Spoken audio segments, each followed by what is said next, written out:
بسم اللہ الرحمن الرحیم۔ السلام علیکم ناظرین، میں ہوں عبدالرشید ایوان اور آپ دیکھ رہے ہیں یوٹیوب چینل۔ جیلم جلسے میں عمران خان نے خطاب کرتے ہوئے کہا کہ شہباز شریف کہہ رہے ہیں عمران خان فوج کے خلاف باتیں کر رہا ہے۔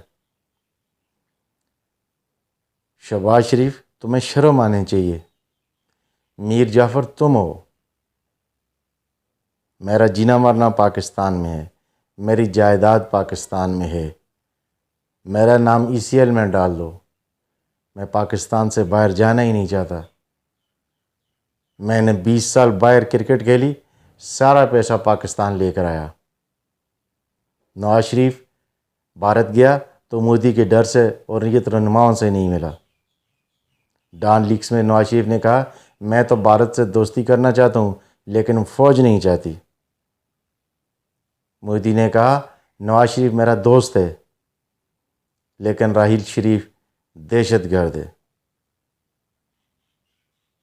عمران خان نے کہا کہ روس سے 30% کم قیمت پر تیل، گیس اور گندم کا معاہدہ ہم لوگ کرنے جا رہے تھے۔ کیا شہباز شریف اس معاہدے کو عملی جامہ پہنائے گا؟ کبھی بھی نہیں، کیونکہ جو اس کو لائے ہیں وہ اس کی اجازت نہیں دیں گے۔ بھارت نے دنیا بھر میں 600 سے زائد میڈیا اکاؤنٹ کھولے جس کا مقصد پاک فوج اور عمران خان کو نشانہ بنانا تھا۔ پاک فوج نے پاکستان کو یکجا کیا ہوا ہے، جبکہ دوسری طرف پاکستان تحریک انصاف نے پاکستان کو متحد کیا ہوا ہے۔ پاک فوج اور عمران خان کے ہوتے ہوئے کوئی پاکستان کے خلاف سازش نہیں کر سکتا۔ عمران خان نے 3.5 سالوں میں کوئی ایک نجی دورہ نہیں کیا، جبکہ نواز شریف نے اپنے دور اقتدار میں 24 لندن کے نجی دورے کیے، اور جبکہ زرداری نے 50 دبئی کے نجی دورے کیے۔ دوست ممالک سے قرضہ مانگنا یہ انتہائی شرمناک عمل تھا، لیکن کیا کرتا، ملک کا دیوالیہ نکلا ہوا تھا۔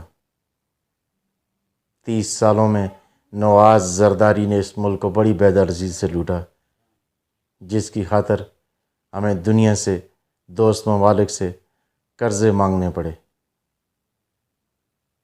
عمران خان نے کہا کہ 20 مئی کے بعد وہ لانگ مارچ کی کال دیں گے۔ اب ہمارا ہدف 20 سے 25 لاکھ پہ چلا گیا ہے اور یہ ایک تاریخی لانگ مارچ ہوگا۔ اب تک کے لیے اتنا ہی، اجازت چاہتا ہوں۔ اللہ حافظ ناصر۔